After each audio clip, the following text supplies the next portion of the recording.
இந்த சார்ட்டை கொஞ்சம் பாருங்களேன். இந்த சார்ட்டில் ப்ரைஸ் எங்கே இருக்குது? இதில் RSI இருக்குது, ஸ்டோகாஸ்டிக்ஸ் இருக்குது, MACD இருக்குது, இச்சிமோக்கு க்ளவுட் இருக்குது. ஆனால் இதில் கேண்டில் மட்டும் காணும். இப்போது இதே மாதிரி தான் உங்களோட சார்ட்டும் இருக்குன்னா என்னால் கான்ஃபிடென்ட்டாக சொல்ல முடியும் 90% ஆஃப் த ட்ரேடர்ஸ் இந்த மாதிரி வச்சுருக்கவங்க லாஸ் தான் பண்ணிட்டு இருக்காங்க. ஏன்னா பிகினர்ஸ் எல்லாருமே என்ன நினச்சிட்டு இருக்காங்கன்னா the more the indicator the more the accuracy நினச்சிட்டு இருக்காங்க. ஆனால் ஒரு ப்ரொஃபஷனலுக்கு தான் தெரியும் more indicator equal to more கன்ஃபியூஷன்ட்டு.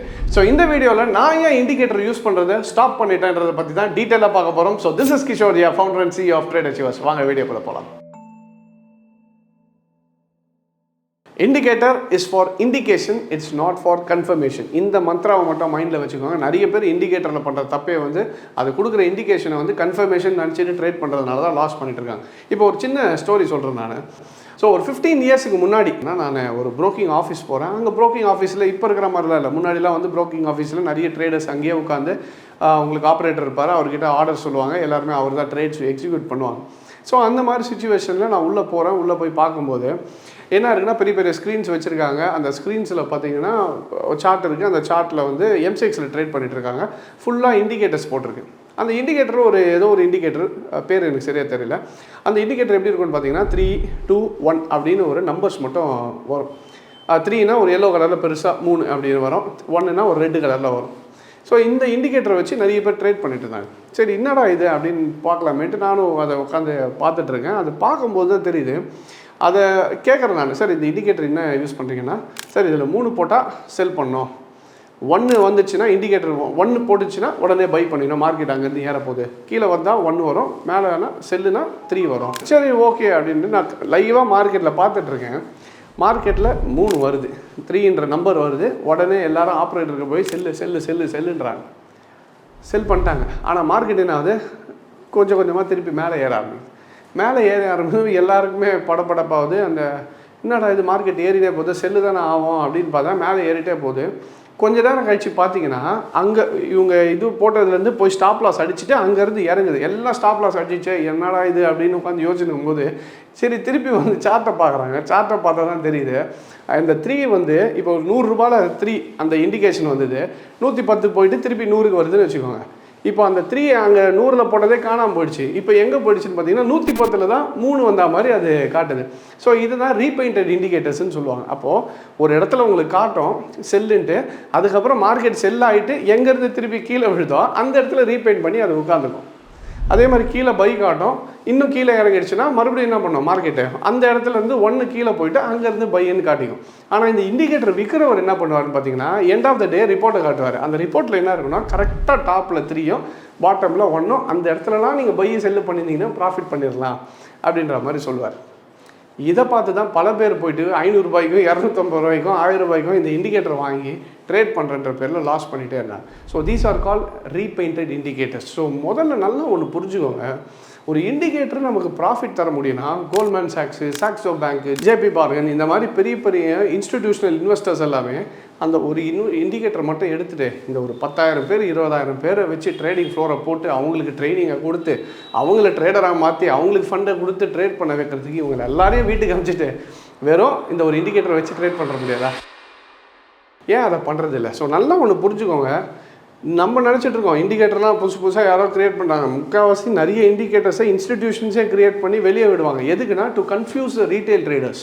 ஒரு ரீட்டைல் ட்ரேடர் லாஸ் பண்ணால் தான் இன்ஸ்டிடியூஷனுக்கு ப்ராஃபிட்டு. அப்போது இந்த இண்டிகேட்டர்ஸை க்ரியேட் பண்ணி வெளியே விடுறதே யாருன்னு பார்த்தீங்கன்னா இன்ஸ்டிடியூஷன் தான் நிறைய இடத்துல. ஆனால் நம்ம மக்கள் என்ன நினச்சிக்கிறோம், புதுசாக பெரிய இன்ஸ்டிடியூஷன் விட்டுருக்காங்க, நல்ல ப்ராஃபிட் கொடுக்குற இண்டிகேட்டரை வெளியே ஏங்க விடணும்?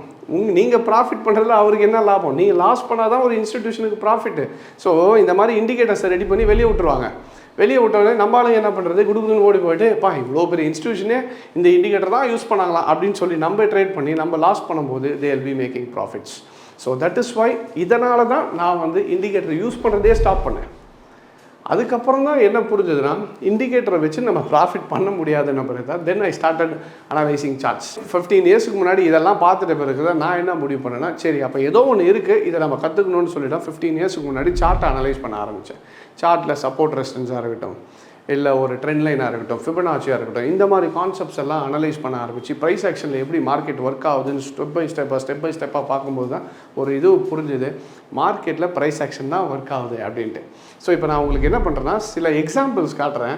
எப்படி ப்ரைஸ் ஆக்ஷனும் ஒரு இண்டிகேட்டரும் ஒர்க் ஆகுதுட்டு இதை வச்சு நீங்களே ஜட்ஜ் பண்ணிக்கோங்க. ஸோ இப்போ ஒரு ப்ரைஸ் ஆக்ஷனுக்கும் ஒரு இண்டிகேட்டருக்கும் உள்ள வித்தியாசத்தை காட்டுறாங்க. இப்போ பாருங்கள், இங்கே வந்து காட்லி பேட்டர்ன் ஃபார்ம் ஆயிருக்கு. இது எங்களோட அட்வான்ஸ் ட்ரேடிங்கில் வந்து நம்ம சொல்லிக் கொடுக்குற ஒரு பேட்டர்ன். இது காட்லி பேட்டர்ன். இப்போ காட்லி பேட்டர்ன் ஃபார்ம் ஆகிட்டு மார்க்கெட்டு மேலே தான் போக போது, அதோட டார்கெட்ஸ் என்னன்றது வரைக்கும் நமக்கு தெரியும். ஆனால் இங்கே ஆர்எஸ்ஐயோ ஸ்டொக்காஸ்டிக்ஸோ என்ன காட்டுது? ஓவர் பாட்டு. இப்போ ஒரு ஆர்எஸ்ஐயோ ஸ்டொக்காஸ்டிக்ஸை மட்டுமே வச்சுட்டு ட்ரேட் பண்ணுறவங்க என்ன பண்ணுவாங்க? ஓகே, இங்கேருந்து ஏறிச்சு, இது ஓவர் பாட்டுன்னு இங்கே போய் ஒருத்தர் செல் வச்சுன்னா அடுத்த கேண்டல்லேருந்து மார்க்கெட் என்ன ஆரம்பிச்சிச்சு? மேலே போக ஆரம்பிச்சிச்சு. இப்போ என்ன பிரச்சனைனா, ஆர்எஸ்ஐ ஸ்டொக்காஸ்டிக்ஸ் இதுக்கு முன்னாடி இருக்க கேண்டில்ஸை தான் ரெக்கக்னைஸ் பண்ணிச்சே தவிர பேட்டர்னை ரெக்கக்னைஸ் பண்ணாது. ஆனால் ப்ரைஸ் ஆக்ஷனில் இங்கே காட்லி பேட்டர்ன் நமக்கு ஒரு 80 வருஷத்துக்கு முன்னாடி ஹெச்எம் காட்லின்ற ஒருத்தர் இந்த மாதிரி பேட்டர்ன்ஸ் இருக்குது அப்படின்னு சொல்லி பேட் பேட்டர்னாக இருக்கட்டும், இந்த மாதிரி நிறைய பேட்டர்ன்ஸை வந்து அவர் ஃபார்ம் பண்ணியிருக்காங்க. அதுக்கு என்ன பண்ணால் இப்போ இருக்கிற டெக்னாலஜி யூஸ் பண்ணி என்னோட 15 இயர்ஸ் ஆஃப் எக்ஸ்பீரியன்ஸும் அதில் புகுத்தி இதில் என்னென்ன ரூல்ஸ் ஃபார்ம் பண்ணால் நமக்கு ஒர்க் ஆகும்னு சொல்லிட்டு தான் நம்ம அதை யூஸ் பண்ணிட்டு இருக்கிறோம். இப்போ இது யூஸ் பண்ணும்போது நமக்கு தெரியுது, ஓகே இது காட்லி பேட்டர்ன், நெக்ஸ்ட் இவ்வளோ தூரம் போகும். ஆனால் இது வெறுமா நம்ம ஆர்எஸ்ஐ ஸ்டொக்காஸ்டிக்ஸ் மட்டும் வச்சு யூஸ் பண்ணோம்னா கடைசியில் லாஸ் தான் வந்துருக்கும். இப்போ நெக்ஸ்ட் பாருங்கள், இது வந்து நம்ம டைமண்ட் பேட்டர்ன்னு சொல்லுவோம். இதுவும் ஒன் ஆஃப் தி அட்வான்ஸ் பேட்டர்னோட இது டைமண்ட் பேட்டர்ன். இப்போ டைமண்ட் பேட்டர்னில் ஒரு 3 லெவல்ஸ் ஆஃப் டார்கெட் என்ன வருன்றது நம்ம ஃபிக்ஸ் பண்ணிடுறோம். இங்கே மேலேருந்து செல் ஆக போகுது, ஆனால் இங்கே என்ன காட்டுது பாருங்கள், ஃபுல்லாகவே ஓவர் சோல்டு.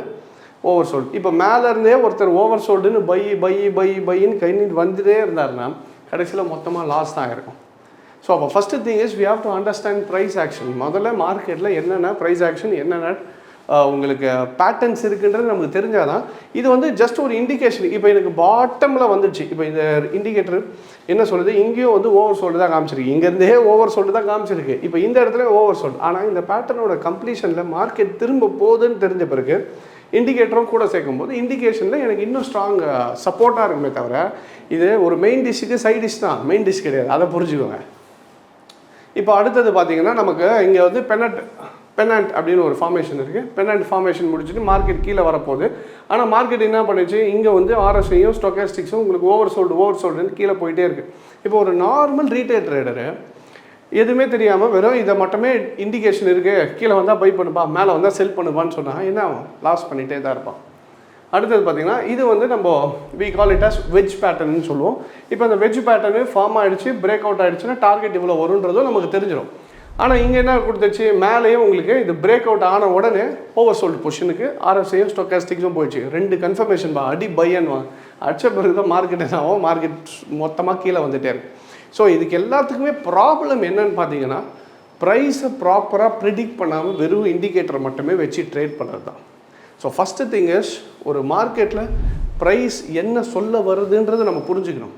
ஸோ இதனால தான் ஒரு ஸ்டேஜுக்கு மேலே என்னோடய 15 இயர்ஸில் இந்த சார்ட்ஸை பார்த்து அதுக்கான ரூல்ஸை ஃபார்ம் பண்ணி முடித்த பிறகு தான் இந்த சார்ட்ஸில் மார்க்கெட் நெக்ஸ்ட்டு என்ன பண்ண போகுது, ஒரு இன்ஸ்டிடியூஷன் என்ன பண்ண போகிறாங்க அப்படின்றது இந்த சார்ட்டே காமிச்சு கொடுத்துரும். அதனால தான் அந்த great word history repeats itself அப்படின்னு சொல்லுவாங்க. ஸோ அப்போ முன்னாடி நடந்தது தான் திரும்பவும் நடக்க போகுது. அப்போ அந்த முன்னாடி என்ன நடந்தது, அந்த பேட்டர்ன் என்ன கொடுத்தது, அவங்க எப்படி ரியாக்ட் பண்ணாங்கன்னு தெரிஞ்சதுன்னா ஃப்யூச்சரில் பண்ணும்போது ஈஸியாக நம்ம ப்ரெடிக்ட் பண்ணுறதுக்கு ரொம்பவே ஈஸியாக இருக்கும். ஸோ இதனால தான் நம்ம ட்ரேட் அச்சீவர்ஸில் என்ன பண்ணியிருக்கோம்னு பார்த்தீங்கன்னா 15 இயர்ஸ் ஆஃப் எக்ஸ்பீரியன்ஸை வந்து ஒரு 14 சப்ஜெக்ட்ஸ் ஆஃப் டெக்னிக்கல் அனாலிசிஸை ஒரு சிலபஸாக ரெடி பண்ணி ஒரு ப்ராப்பர் ட்ரேடிங் ஃப்ளோர் செட்டப்போட ஒரு ப்ராப்பர் ஒரு இன்ஸ்டிடியூட்டிவ் ஸ்டார்ட் பண்ணி எங்களோட ஸ்டூடெண்ட்ஸுக்கு சொல்லி கொடுத்துட்ருக்கோம். ஸோ இதில் பார்த்தீங்கன்னா more than 7,000 students we have trained. எங்களுக்கு ட்ரேடிங் ஃப்ளோர் இது ஏதோ நம்ம ஜஸ்ட் ஒரு யூடியூப் சேனல் மாதிரியோ ஒரு வீடியோ வச்சு சொல்லிக் கொடுக்குறது இல்லை, ஒரு ப்ராப்பர் இன்ஃப்ராஸ்ட்ரக்சர். ஏன்னா ஒரு ட்ரேடர்னால் டிசிப்ளின் வேணும், அதே டைமில் ஒரு இன்ஃப்ராஸ்ட்ரக்சரும் ஒரு என்ன சொல்கிறது உங்களுக்கு ஒரு இக்கோசிஸ்டம் இருந்தால் தான் அவங்களால ஒரு ஃப்ரீயாக கற்றுக்க முடியும். ஸோ ஜஸ்ட்டு வீட்டில் உட்காந்துட்டு நம்ம சிஸ்டம் உட்காந்துட்டு ஒரு வீடியோ பார்த்துட்டு ட்ரேட் பண்ணோன்னா நம்ம பண்ணுறது தப்பு கரெக்டுன்னு சொல்கிறது கூட யாரும் இருக்க மாட்டாங்க. ஸோ ஒரு டிசிப்ளினும் சரி, ஒரு ப்ராப்பர் மென்டாரும் வேணுன்றதுனால தான் ஒரு ட்ரேடிங் ஃப்ளோர் செட்டப்போட ட்ரேடிங் ஃப்ளோர் செட்டப் கொடுக்கறதுக்கே ரீசன் என்னென்னா நம்ம சப்ஜெக்ட் மேலே அவ்வளோ கான்ஃபிடன்ஸ் இருக்குது. அதனால தான் நம்ம ஸ்டூடெண்ட்ஸ் படித்து முடிச்சிட்டு பிறகு நம்மக்கிட்டே உட்காந்து ட்ரேட் பண்ணிக்கலாம். மற்ற இடத்துல என்ன பண்ணுவாங்க, முடிச்சிடோடனே ஒரு நாள் கிளாஸை போட்டு ஹோட்டலில் எடுத்துகிட்டு அனுப்பிச்சி விட்ருவாங்க. நம்ம அப்படி பண்ணுறது இல்லை. என்னென்னா நம்ம சப்ஜெக்ட் ஸ்ட்ராங்கு முடிஞ்ச வரைக்கும் முடிச்சுட்டு ஒரு ப்ரொஃபஷனல் ட்ரேடராக மக்களை க்ரியேட் பண்ணுறதுக்காக தான் இதை ஸ்டார்ட் பண்ணுது. ஸோ இன்கேஸ் நீங்களும் ஒரு சீரியஸான ட்ரேடராக ஆகணும்னு முடிவு பண்ணிட்டீங்கன்னா so we at Trade Achievers we teach people. So எங்களோட பிரான்ச்சஸ் சென்னை, கோயம்புத்தூர், மதுரை அண்ட் பெங்களூரில் 4 இடத்துல பிரான்ச்சஸ் இருக்குது. வித் தி ட்ரேடிங் ஃப்ளோர் செட்டப்போடு இருக்குது. இன்கேஸ் நீங்கள் எங்களோட அகாடமியில் ஜாயின் பண்ணி ஒரு சீரியஸ் ட்ரேடராக மாறணும்னு நினச்சிங்கன்னா எங்களோட நம்பருக்கு கால் பண்ணி கேட்டிங்கன்னா they'll give you all the details, right? So இப்போ புரிஞ்சிச்சா? இதுக்கப்புறம் இன்னொரு எக்ஸாம்பிள் காட்டுறேன். இதை வந்து நாங்கள் எங்களோட உல்ஃபி வேவ் பேட்டர்ன்னு சொல்லுவோம். நார்மல் பேட்டர்ன் இல்லாமல் ஒரு உல்ஃபி வேவ் பேட்டர்ன், அதுக்கான ரூல்ஸ் எல்லாம் ஃபார்ம் பண்ணி இது பண்ணும்போது இப்போ எனக்கு உல்ஃபி வேவ் பேட்டர்ன் படி இது இன்னும் கீழே போகுன்றது எனக்கு தெரியும்.